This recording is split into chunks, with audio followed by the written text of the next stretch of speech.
PM Shri വിവാദവുമായി ബന്ധപ്പെട്ട് കാസർഗോട്ട് UDSF ദേശീയപാത ഉപരോധിച്ചു. കരാറിൽ നിന്ന് സർക്കാർ പിന്മാറണമെന്നാവശ്യപ്പെട്ടായിരുന്നു ഉപരോധം. ഇപ്പോൾ ഈ കരാറിൽ നിന്ന് പിന്മാറിയിരിക്കുന്ന പശ്ചാത്തലത്തിൽ ഈ ഉപരോധത്തിൻ്റെ പ്രസക്തി എന്താണെന്ന് അറിയില്ല. പ്രവർത്തകരെ പോലീസ് കസ്റ്റഡിയിലെടുത്ത് നീക്കി. ജോസഫ് വിവരങ്ങൾ നൽകുന്നു. ജോസഫ്.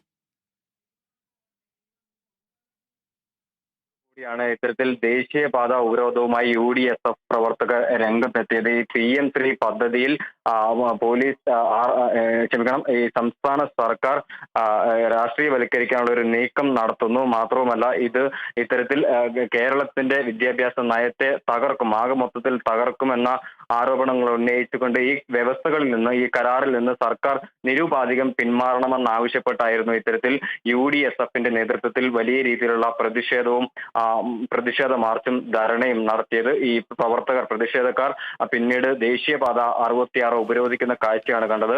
കാസർഗോഡ് പഴയ പ്രസ് ക്ലബ് ജംഗ്ഷനിൽ നിന്ന് ആരംഭിച്ച ഈ പ്രതിഷേധ മാർച്ചിൽ 100-ലധികം പ്രവർത്തകർ പങ്കെടുത്തു. അതിനുശേഷം ഇവർ ബസ് സ്റ്റാൻഡിന് സമീപത്തെ ദേശീയപാത 66. ജോസഫ്, എത്ര മണിക്കായിരുന്നു ഈ ഉപരോധവും പ്രകടനവും? 12 മണിയോടുകൂടിയായിരുന്നു ഇത്തരത്തിൽ ഉപരോധം ഈ പ്രവർത്തകർ നടത്തിയത്. അതിനുശേഷം ജോസഫ്, 11 മണിക്ക് തന്നെ ഈ കരാറിൽ നിന്ന് പിൻവാങ്ങാനുള്ള കത്തയക്കാനുള്ള തീരുമാനമടക്കമുള്ള കാര്യങ്ങൾ വന്നിരുന്നല്ലോ. അപ്പോൾ ഈ സമരം ചെയ്തവരോട് അത് സൂചിപ്പിച്ചില്ലേ? പിന്നെ എന്തിനാണ് നിങ്ങൾ സമരം ചെയ്യുന്നത് എന്ന്?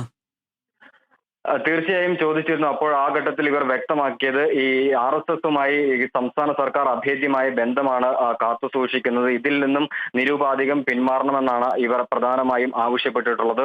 ഈ കേവലം ഈ PS വിവാദം മാത്രമല്ല, ഇതിനപ്പുറം ഇത്തരത്തിൽ രാഷ്ട്രീയവൽക്കരിക്കാൻ, അതായത് സംസ്ഥാനത്തെ വിദ്യാഭ്യാസത്തെ രാഷ്ട്രീയവൽക്കരിക്കാൻ, RSSന്റെ അജണ്ടകൾ നടപ്പിലാക്കാൻ ഈ സംസ്ഥാന സർക്കാർ ഒരു ശ്രമം നടത്തുന്നുണ്ട്. അതിന്റെ ഒരു കൃത്യമായ തെളിവാണ് PM ശ്രീ പദ്ധതി.